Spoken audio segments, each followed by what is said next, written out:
What's up, everybody, and welcome to another episode of the Trust Your Board podcast. My name's Stephen Wright, joined by Mr. William Monroe. How you doing, Will? Steve, doing well. Busy weekend. Went down to the Eagles game yesterday, and then just had some moves going on here today myself for moving around a bit from my place currently to my new place. So, been pretty busy. Yeah, we got Phillies on all the time. Not yesterday, but every other day. Except for right now. Yeah. They got postponed tonight. I don't know if you saw. Yeah. I did. So, looks like some rain and basically just pushing the whole schedule back one day. Yep, shame. But yeah, now we'll have Eagles football and Phillies baseball both playing at the same time on Thursday. Oh boy. Yeah. That'll be interesting. The bars will be crowded in the Philadelphia area, that's for sure. I will say. Oh, well, we got a waiver show to go over here. We were saying pre-show, big bye week, Browns, Cowboys, Broncos, Giants, Steelers, and 49ers. A lot going on. Yeah, a lot of people out this week. I feel like, last week we only had two teams, so there were two pretty big teams. But you do have a lot of a lot of Cowboys and Browns being started. Saquon probably is the only Giant that's always started. Maybe Deontay Johnson, maybe Cortland Sutton, but the Niners are another big one. So, across the board, a lot of players that are not going to be available. Yeah, 100%. So, got some waivers on some guys. We'll see. The running back space, interesting as normal. Yeah. The wide receiver full of hopefuls. So we'll see if you can plug those holes or not. I don't know. Yeah. We didn't really see many big running back injuries. It was really just Mark Ingram, right? Yeah, and that's a good lead into the first one we got here. Dwayne Washington, I believe, is next man up in New Orleans, rostered 0% of leagues. Not surprising there. I don't know how good of a handcuff he would be or how long-term Ingram's injury is supposed to be. Do you have any interest there at all? Probably not. I mean, the Saints, obviously had a big win, 24-0 this week, but I still don't really trust that offense to sustain multiple running backs. I don't know, maybe if Kamara and Ingram are both out, Washington's usable, but I think I'd rather have a few of these other handcuffs that you have listed here than Washington. What about you? Yeah, same. I mean, maybe if they come out, it's not something you're going to get on the waiver wire, but if they come out on Wednesday and say Ingram is done for the year, done for the next, 6 weeks, and I'm the Kamara owner, I got a spot to burn, maybe, as your kind of handcuff. I just don't know how valuable of a handcuff it's actually going to be.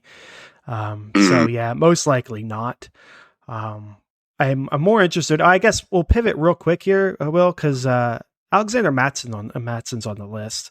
Only rostered in 45% of leagues, but this is week 9. At some point, you got to start considering grabbing your handcuffs. So that's not more of a stash and like you're ready to play this week, but more of a alert that over 50% of leagues, he's out there, and he is definitely somebody you should be grabbing if you're a Dalvin Cook owner, right? Yeah, I mean, he got in the end zone this week, 5 carries for 40 yards, so efficient, not a ton of work, but once again, he's the backup to a heavily used running back there in Dalvin Cook, and I think definitely should be rostered by the Dalvin Cook manager, but I think he's a very good roster just as like the bench stash for anybody, especially if you're a team that went like a 0 RB or you have some RB problems. It's good to have that type of player on your bench because he could turn into an every week starter, potential top 12 guy if Cook does go down for any extended period of time. Yeah, 100%. These remaining 3, we got Kenyon Drake, Latavius Murray, and Hilliard out there had a good week with the Titans rushing a ton. Yeah. Any interest in any of those 3? All of those 3? What are you thinking there? I mean, maybe Hilliard. I think that was, a big rushing game where they got out ahead. And, Derrick Henry had a big week, but Hilliard was able to get some of the scraps. I feel like I'd be more interested in a Drake or a Murray, especially with Gus Edwards going down. They showed earlier in the year that they wanted to, use and feature Drake more than the rest of the kind of backups there. We see Dobbins down for a bit. I don't know if we've heard any updates on Gus Edwards yet. Have you seen anything? I don't think I have. I will go check real quick and see if there's any news. Yeah, it looks like they play on Monday Night Football too, which could be an issue there. You know, if you're picking up Drake or if you have Gus Edwards, let's say you don't have both of them. If you just have one of them, it's probably not someone you're going to be able to factor into your lineup this week, given that you're just not going to know if Drake's going to have the backfield, if Gus is going to play. So I don't know. I mean, definitely someone I would probably roster. I think Murray and Drake, top two guys here after Matson. But we know you're not playing Murray on the bye and Drake against New Orleans on Monday night, unless you have Edwards. I don't know that you can play him either. Looks like Gus is a questionable with a minor hamstring strain. Yeah, so you'd think, extra day, maybe they play him. They also have a bye after this week. You just rest him for a week, I would think, right? You got the bye. I mean, I feel like that doesn't happen as often as you see, like on Twitter, people, what people think should happen with some, other podcast fancy analysts, and even us, we think should happen. Oh, you have the bye week, so give them, one game off and you get 3 weeks of rest or three-ish weeks of rest. Doesn't tend to happen often though, so I would keep an eye out. He may play, but I would think it would make sense for him to sit this one, get fully healthy for the stretch. Yep, that's fair. We'll move over to the wide receivers. A little more exciting. Rondale Moore popped off. Only rostered in about 35% of leagues. Any interest there? Yeah, I think, of the bunch here, he's one of the top guys that we're going to see added here. Do we have a timetable on Marquise Brown? I don't think so. I mean, I think there was one given at the time, but I don't recall what it was. It seemed like it was weeks, right? Yeah, it was going to be a while. So, I mean, if Rondale can continue to produce with the work he's getting, he's the clear number 2 option. Maybe like 2A, 2B with Zach Ertz there. But I don't think there's really any other receivers behind Hopkins that threaten his spot while Hollywood's out. So I think he'd be one of the top options here. Garrett Wilson, obviously, another good one as well. But that offense is still hit or miss there for the Jets. But good to see him come back to life. 115 yards, 6 catches, 7 targets. So when you get close to 15 half PPR points without a touchdown, pretty good. Pretty productive day. Yeah, pretty good. Good. For our dynasty team, we're happy to see it, that's for sure. Yeah, for sure. Speaking of bounce backs, Romeo Doubs had his first relevant week in like 4 weeks, I think. 6 yards and a touchdown. Pretty good. Got Detroit next, so that's a pretty easy matchup. You interested there? He's going to be pretty hit or miss, I think, unfortunately, but it does seem like it's good to see that he can do it again, obviously. And then from there, you want to see that, you want to see good matchups. So you're probably not thrilled to play him, but in a week where there's 6 teams on bye, he's definitely going to be in consideration, for that maybe final flex or 2, maybe wide receiver 3 on your team. Yeah, I agreed. It's just hard to trust anyone in Green Bay. This is going to be a different guy every week. Terrence Marshall had himself a week. The Panthers as a whole, DJ Moore, they all were pretty good there. Only 1% rostered. I'm assuming there's not a ton of interest there unless you're in a deep league, right? Yeah, I mean, this is, I think, maybe more just positive for dynasty owners. 9 targets is great, only 4 catches, so you'd like to see him convert more. But 87 yards, so big play. It's good to see. It's a pretty porous Falcons defense, but it's got a couple of other good matchups along the way. So maybe if you have a deep roster, not a bad stash. But, I mean, with an offense that is playing well right now, I don't think we project them to continue to play well throughout the year. I just think he's too far down on the pecking order. But who knows? Maybe he works his way up and can compete with DJ Moore or compete with everyone else right there behind DJ Moore. Yeah, he's young, second year. Maybe he's got a connection with Walker because back up and Marshall, whatever he was, 3rd string, 4th string. I forget where he was on the depth chart. We had DJ Moore. You had Robbie Anderson. So I guess he's probably 3rd. Probably got more work with Walker. So maybe there's a connection there, but not something you want to act on this week. I think I'm with you there. No. Matt Collins had himself a good week. I guess kind of garbage time-ish, but it makes 2 weeks in a row that he's been good for fantasy. Relevant or rostered in 7% of leagues. Just not somebody you're going to be able to trust, right? No, I think the one good thing is that he's doing this while Hunter Renfrow is back. I think the worry was that he would lose his value with Hunter Renfrow coming back. And that didn't happen. So I think for Hunter Renfrow managers, you're a little more worried about where he stands on the team. But if you have Mac Hollins, if you need to add somebody, I think this is good to see him continuing to do well while while we have Hunter Renfrow healthy in the offense, all fully healthy. Yeah, agreed. N'Keal Harry had a touchdown. He's finally been, activated on the Bears, active 2 weeks in a row now. As Fields gets better, in theory, N'Keal Harry could get better, but on year, 5, 4, I forget what year we are, N'Keal Harry, there's just no way, right? He falls into that Marshall category if you need to see a few more weeks before you even pick him up, let alone put him in, I guess. Yeah, dynasty stash maybe, but I don't think that he has much redraft value here, especially on the Bears offense that just hasn't been able to get much going through the passing game. And then finally, just, a reminder, Odell Beckham's out there. His rostership did drop compared to last week by like 2 or 3%. I think they're targeting mid-December, but, if you want to grab that long-term stash, he's out there. I think we said everything we need to say about him last week, right? Yeah, and the only thing that stinks is he's not someone that's like an IR eligible that you could ever add in roster. He is going to take up a roster spot, so you got to make sure that you have that flexibility there. Yep. So moving to the tight ends here, I think tight end 1 on the week was Ty Conklin, I believe. Yeah, you don't see that too often. You don't. It makes me wonder if what I did was right. 23 points. Yeah, there you go. Only 12% rostered. We've seen him have, fantasy relevance in the past. He's got the Bills this week. 2 touchdowns. The Bills could either be a really bad thing, or they'll need to put up a lot of points, and maybe it's a good thing. But I'm probably more on the bad situation for him this week side. What about you? Probably the bye coming up after that too.